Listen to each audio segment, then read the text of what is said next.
stream. And right now, yeah, my background is pretty decent.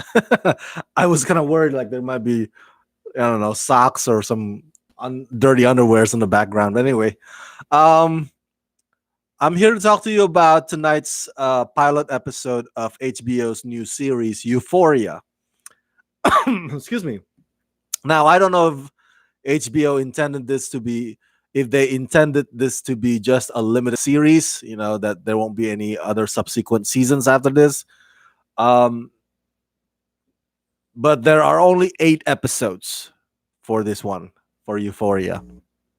Now, I, to be honest, I did not prepare myself for what I ended up watching. I was not ready for it. I thought it was just gonna be a regular teen angst drama, but I forgot it was HBO, so it's not the CW kind of teen angst drama or freeform type of teen angst drama. It was pretty graphic. Wow. Again, I was not ready for that. I tweeted that, holy crap, Euphoria is more depressing than 6 Feet Under, which is also an HBO show that I used to love back in the day. And 6 Feet Under was some serious downer shit, man. That show was depressing, but nothing, it pales in comparison, or nothing compares to the pilot episode of tonight's Euphoria. Man, that show goes all out to bum you out. Woo! Okay, so let me give you the official synopsis here. It's very simple. Basically, Euphoria is about a group of high school students as they navigate drugs, sex, identity, trauma, social media, love, and friendship. Um, yeah, after watching the pilot episode tonight, I felt like I need to get a cold shower or to wash up and clean myself off and go to therapy or some shit, because it's just so disturbing in some on some level. It's a pretty. Okay. Here's the thing. I'm not gonna hide behind the bushes here. I'm just gonna be honest with you straight up. All right. I totally, I get, making a teen drama, emphasizing how being teenagers suck.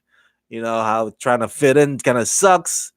Trying to prove that you know about sex when you're actually a virgin, that sucks. When you're trying to uh, suppress your pain by sniffing on drugs or whatnot, that sucks.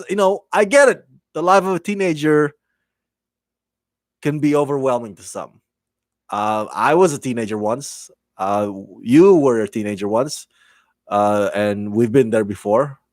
Um, Maybe not to the degree that was shown in this pilot episode, but we know, or we remember, at least people my age, how being a teenager had its downsides, man.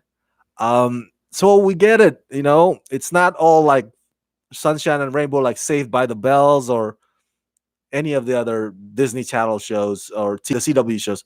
By the way, funny I mentioned Disney Channel because I think Zendaya, the star of Euphoria, was a Disney star, or she originated from a Disney star. Now, um, she ended up, of course, becoming big in her own right. Not just that she's a singer and in the music business, but also she stars in Spider-Man: Homecoming and the upcoming Far From Home sequel, playing Mary Jane, and she also was fabulous in 2017's The Greatest Showman. But other than those, I gotta tell you, I don't know much about Zendaya. I don't know much about her. Those of you who are hardcore fans of Zendaya would know more, but I only know her from the Spider-Man movies and that Greatest Showman.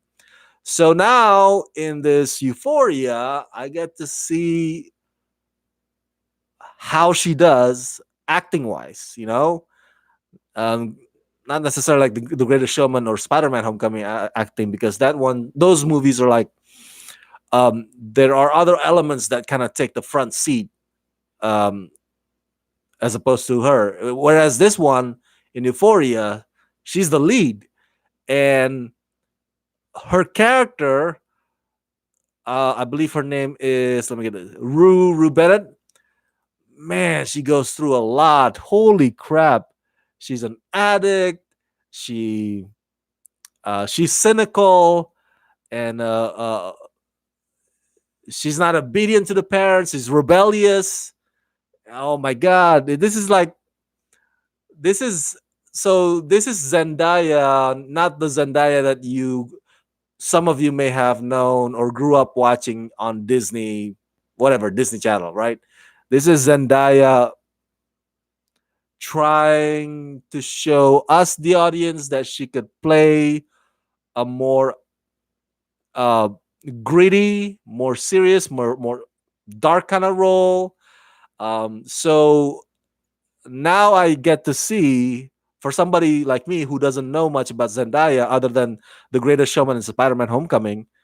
Now I get to see Zendaya, to judge whether or not she can pull off this kind of material, whether or not she has what it takes acting wise to actually take this on.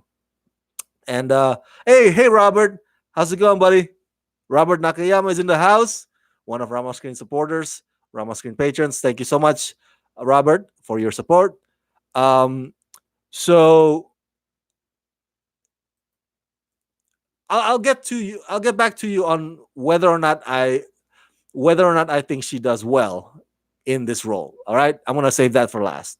But back to my point earlier, I get it. Being teenagers stink because you're stuck in the middle of this phase between, you're not a child anymore, but you're not necessarily considered an adult yet. You know, so you're in this between phase. And I remember when I was a teenager, I my classmates and I were never this dark like in this episode, where it's like booze, drugs, and all kinds of fucked up shit going on in this episode. But anyway, it was never that depressing. But I remember that, there was this need of trying to be part of this clique or be part of that clique. Or there's some of us that are like, you know what, I don't want to be part of any clique. I just want to stand out on my own. So, and those kinds of people end up being made fun of or being talked about behind their backs. So, this drama, I gotta tell you, after I graduated high school and moved on to college, that shit in high school, all that stuff, all of a sudden, in a blink of an eye, just did not matter anymore, because life started in college to me. It's like, oh, why do we even think those things were such a big deal in high school? Man, we were so dumb back then. So watching this episode, watching these kids go through a lot, including Rue, Zendaya's character, I can't help but, coming from that perspective, thinking like, oh, you kids are so dumb. You think the whole world revolves around, your high school experiences, and I was like, life doesn't start there, man. And for many of them, for many of the characters in this episode, it comes across to me, or the impression I get is like, oh, what's the point? You know, w- we're all gonna die anyway, so might as well, sniff some more. Might as well have sex in a motel with some old married guy. By the way, played by Eric Dane. That to me was shocking to see Eric Dane in that role. I mean, kudos to him for stretching his, I guess you could say, acting chops, taking on something that is not usually in his neck of the woods, or not something that he would usually play, because Eric Dane usually plays the heroic doctor or the heroic, battleship guy. Um, so kudos to him for taking that on. But at the same time, wow, Eric Dane as a creeper, as a pervert, as a married guy having an affair fair really surprises you on this one, man. Like he wants to tell the world like, hey, I can be more than just uh what's his name in Grey's Anatomy? McSteamy, right? Dr. McSteamy. I can totally be more than just that. But anyway, yeah, seeing these kids, man, holy crap. Uh like let's party like there's no tomorrow, and like, oh, but there is tomorrow, people, there is tomorrow. Like, oh, you just want to like scream at the screen. At least when I was watching the episode tonight, I was like, so screaming, like, want to shake him, like, slap him across the face, like, snap out of it, you know. Get back to studying your SAT, you sons of. um but let's dissect it some more in specifics here. There's this trans woman actress named Hunter Schafer, who is a pretty big influencer, social media influencer. Um, Tyler says, I lost my shit when McSteamy from Grey's Anatomy popped up. Right? Right? Oh, man. Oh, McSteamy, man. It's in such a disturbing role. I'm like, oh, no, not McSteamy. No. I, I, I kid you not. If Patrick Dempsey shows up in next week's episode doing something equally disturbing, I would lose my shit, you know, two times, man. I'll be like, holy crap, they got McSteamy doing that, and now they got McDreamy doing that too. So, um, uh, oh yeah, so this influencer Hunter Schafer, so she plays Jules, and she's the one that has an encounter with McSteamy's character. Let's yeah, I'm gonna trouble myself with Eric Dane's actual character's name later on. Right now, I'm gonna just call him McSteamy. We'll just stick with that. Um, and man, you feel sorry for Jules, man, and you also feel sorry for that other. There's this the black kid from the movie The Hate You Give last year. Remember that? In the movie The Hate You Give, he plays the kid that got shot by the cop. Well, anyway, he shows up. He's one of the co-stars in this show, and at one point in this episode, he has sex with this girl that used to be on The Handmaid's Tale. I think the actress's name is. Let me get that name. Sydney Sweeney playing Cassie. And in the middle of that sex scene, he got a little bit rough without her permission. But he's very apologetic about it, and she's very, compassionate about it. And she's like, "Hey, if you ask." But before that sex scene, there's this flashes of Pornhub images, or at least close-up shots, so you don't get to see the whole picture. And I was just cracking up. Now, this episode, it's done in a way where Zendaya's character Rue takes you on a journey through her narration. So she narrates the whole thing, and her narration is pretty much at times it can feel poetic. Um, at times it feels like an essay. Like if your teacher in the classroom tells you to write an essay about yourself, and then she would have you read it aloud in front of the whole gang, in front of the whole class. That's what it feels like, she goes off and off about this whole existential journey. Um, and some of the shots are pretty artsy. There's that one shot where she pretty much we see all we see is her face, and light goes from like blue to red to green to the neon light was just like reflecting off her face. And so this if you ask me, um no wonder that the synopsis is just simply a group of high school students navigate their lives through sex, drugs, friendship, betrayals, love. No wonder that the synopsis is very short, and that's about it, just one sentence. Because I'm gonna ask you, did you see any story in tonight's episode? I certainly didn't. There's nothing in tonight's episode that was so like, You know what? I'm curious how that turns out. Oh, I'm gonna stick around and see how that plays out in next week's episode. Nothing. There's nothing in tonight's episode that gives you that reason. There is no story to grab onto, man. Holy crap. Um, the thinnest thing that I can pull, and that's like pulling from air, is probably regarding the relationship of Rue and her sister, the one that's played by that kid from A Wrinkle in Time, Storm Reed. So she idolizes Zendaya, right? Her big sister, but her big sister is so drowning in her sorrow and drugs and in rebellion. And so I could see a story coming out of that, you know. But other than that, man, it's just like the show is like, okay, here's what these two teenagers do, and here's what these other two teenagers do, and this is the guy whose ex-girlfriend is having sex with somebody else in the swimming pool because she wants to get back at him, and then he goes to the kitchen and lashes out on the trans girl Jules. I was like, so it's just situation after situation. There's no story there, man. Oh, so maybe in episode two. But right now, overall, I might say that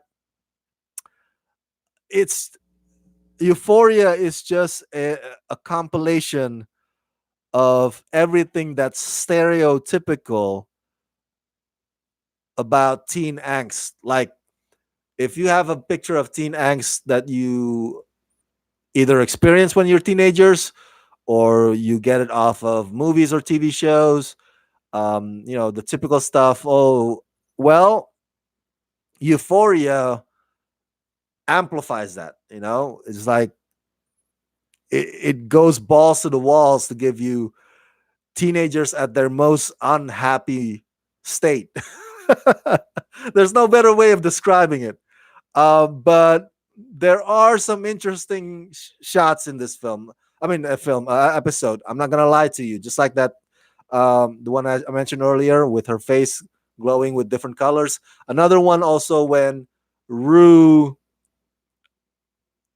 gets high, and usually when it comes to the psychedelic scene, usually we get some kind of imaginary stuff, right, flowing out or flowing around, or some whatever psychedelic colors. Maybe the characters would see uh cartoon characters, whatnot. Well, in this one, instead of that, she walks um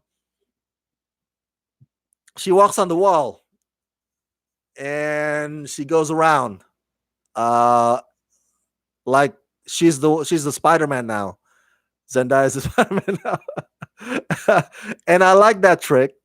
That reminds me of Inception, and that also reminds me of that one music video starring Christopher Walken. Do you remember that? Christopher Walken back in the day starting this music video where he jumped and levitated and then would land on this other side of the wall or upside down. I forgot what the music video was called. But yeah, so that's interesting. So in a way, the creator of Euphoria, Sam Levinson, there, I think some people might get turned off a little bit by the effort that this show puts into in order to look artistic, in order to look artsy fartsy. um, and I think some people might find that fascinating. Uh, so I think it will be mixed response. Audiences will be divided about the pilot episode of Euphoria. But one thing is for certain is that there's no story in the first episode. I'm like, where's the story here? Come on. All it is are a bunch of teenagers who are unhappy, or they think they're all that they think they're all that, or they're they're trying to drown in the sorrows. Like, dude, you guys are teenagers. You guys still get to party. It's like I looking back now, I just want to like again to my point earlier. You want to slap him in the face. Like, wait, snap out of it. What is this bullshit about you drowning in sorrow with drugs, man? Get out of here. You got it so much better. Uh, so looking forward to next week's episode only because I want to see a story. I want to see something that can give me a reason to stick around for these 8 episodes. Luckily, there are only 8 episodes. I don't know. I probably could never handle this much depression, this much disturbing shit for 9 or 10 episodes. So 8, maybe that's as much as I could handle. Uh, Tyler says I need some of that stuff that makes me cry glitter. Oh my god, this episode, man! What is up? You know what it reminds me, Tyler? Euphoria reminds me of that movie, 1995, called Kids. Remember that, Kids? I think it's the first movie starring Chloe Savini. It's titled Kids, and it's directed by Harmony Korine, who recently gave us The Beach Bum, starring Matthew McConaughey.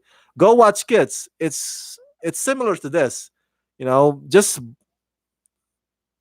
paper thin story, basically a collection of kids trying to have sex, have drugs.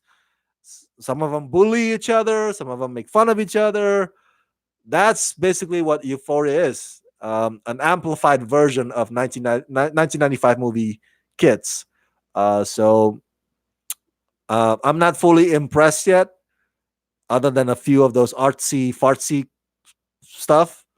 But I want a story, man. That's my thing. You want to have me as an audience? Give me a story. Give me something solid. Give me a story that makes me curious to see. Makes me curious enough to turn the page to the next chapter. Otherwise, I guess I'll just watch it for. I don't know. I'll find a reason, I guess, but we'll see. Thank you so much for tuning in, you guys, on this special live review of Euphoria, which again makes me feel like I need to wash up and go to therapy. If you've seen tonight's episode, and what do you think? Did you like it, or did you find the whole thing to be pointless? Let me know your thoughts in the comment section down below. And as always, subscribe to my channel, press that like button, ring that bell, and if you can help support this channel, please do so at patreon.com/ramascreen. And thank you, Tyler and Robert, for chatting with me here on the live stream. Till next time, let's rock this.